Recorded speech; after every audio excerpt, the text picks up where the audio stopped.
Gyanesh Kumar IIT Kanpur से पढ़े हुए हैं और फिर देश की सबसे मुश्किल परीक्षा पास करके आईएएस बने। लेकिन अफसोस है, इतने पढ़ाई लिखाई इतनी परीक्षा देने के बाद भी कुछ भला नहीं कर पा रहे, कुछ भी स्थिति में इधर से उधर नहीं हो पा रहा है। इतनी पढ़ाई लिखाई के बाद भी उनके ज्ञान चक्षु खुल नहीं पाए। वो फिर भी सोच विचार करके एक अधिकारी के तौर पर, एक संवैधानिक पद की मर्यादा के तौर पर किसी काम को कर नहीं पा रहे हैं। ज्ञानेश कुमार क्या बोले प्रेस कॉन्फ्रेंस में? हजारों लोगों का नाम एक जैसा हो सकता है, इसमें बड़ी बात नहीं है साहब, बड़ी बात नहीं है, सबके नाम एक जैसे हो सकते हैं। लेकिन जरा ये समझाइए कि कैसे कई हजार लोगों के नाम, उनके पिता के नाम, उनके पति के नाम और उनके रहने के पते एक जैसे कैसे हो सकते हैं? एक मकान जिसपे 5 लोग मुश्किल से रहेंगे, उसमें एक हजार लोगों के वोट कैसे बन गए? उन एक हजार लोगों के पते कैसे एक समान हो गए? कैसे उनके पिता या पति के नाम एक जैसे हो गए? आपका नाम और आपके नाम जैसे हजारों लोग हो सकते हैं, आपके चेहरे की तरह कई हजार लोग हो सकते हैं, लेकिन किसी के पिता का नाम और किसी के पति का नाम भी एक जैसा हो जाए, यह अजूबा कैसे हो सकता है?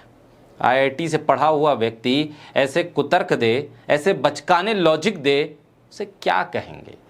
क्या यह संवैधानिक पद पे बैठे व्यक्ति की प्रेस कॉन्फ्रेंस थी या किसी पॉलिटिकल पार्टी के प्रवक्ता की तरफ से की जाने वाली प्रेस कॉन्फ्रेंस थी? भारतीय जनता पार्टी के लिए क्या बैटिंग कर रहे हैं ज्ञानेश कुमार? क्योंकि अब तक ज्ञानेश कुमार से जितने सवाल पूछे गए, उसका जवाब तो बीजेपी के ही प्रवक्ता दे रहे थे, इस देश का मीडिया दे रहा था। ज्ञानेश गुप्ता क्या कहते हैं? वो कह रहे हैं कि बहू बेटियों के फुटेज साझा क्या करने चाहिए? अरे भाई, क्यों नहीं करनी चाहिए? आपसे पोलिंग बूथ की रिकॉर्डिंग मांगी जा रही है, आप क्यों नहीं कर सकते उसे? वोट डालते वक्त कौन सा व्यक्ति अंदर गया पोलिंग बूथ के, उसके चेहरे, उसकी पहचान की बात हो रही है। अब यही अगर सीसीटीवी फुटेज नहीं दिए जाने की परंपरा रही होती या यही बहू बेटियों वाला लॉजिक होता, तो फिर अनिल मसीह तो बच गया होता, या फिर अनिल मसीह पकड़ा गया, इसलिए अब आप किसी दूसरे को अनिल मसीह बनने से बचा रहे हैं।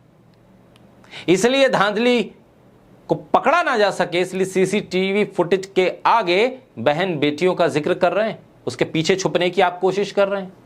धांधली करने वालों को आप संरक्षण दे रहे हैं या धांधली करना आसान कर रहे हैं? टीएमसी की फायर ब्रांड सांसद है महुआ मोइत्रा, उन्होंने चुनाव आयोग, बीजेपी और ज्ञानेश कुमार पर करारा प्रहार किया है। तेज तर्रार अंदाज में उन्होंने तंज कसा है। ज्ञानेश कुमार और चुनाव आयोग को शायद ये लगने लगा है कि पूरे देश का आईक्यू लेवल भी बीजेपी नेताओं जैसा है, ये महुआ मोइत्रा ने कहा। उनकी ये टिप्पणी न सिर्फ तीखी थी बल्कि सटीक निशाने पर भी लगी। इलेक्शन कमीशन ने प्रेस कॉन्फ्रेंस में साफ कहा था कि बिहार में 22 लाख मृत वोटरों की मौत हाल के 6 महीनों में नहीं बल्कि पिछले कई सालों में हुई। इन्हीं मतदाता सूची में इनके नाम, इसलिए इनका नाम दर्ज नहीं किया गया। इस पर महुआ मोइत्रा ने तंज कसते हुए कहा कि इलेक्शन कमीशन की तो ये नाकामी है कि भाई कई साल से मृत व्यक्तियों के नाम थे, अभी 4 महीने पहले आपने रिवीजन किया, उसमें भी नहीं हटाया गया। अब इतने बड़े पैमाने पर मृतक लोगों के रिकॉर्ड रखने की जिम्मेदारी किसकी है? फिर क्या काम कर रहा था चुनाव आयोग? महुआ ने इलेक्शन कमीशन की पारदर्शिता और निष्पक्षता पर भी सवाल उठाए। महुआ ने पहले भी इलेक्शन कमीशन के खिलाफ सुप्रीम कोर्ट में याचिका दायर की थी, जिसमें उन्होंने 2023 के इस कानून को चुनौती दी थी जो इलेक्शन कमीशन की और इलेक्शन कमिश्नर और इलेक्शन से जुड़े हुए अधिकारियों की नियुक्ति और कार्यकारी हस्तक्षेप की अनुमति देता है।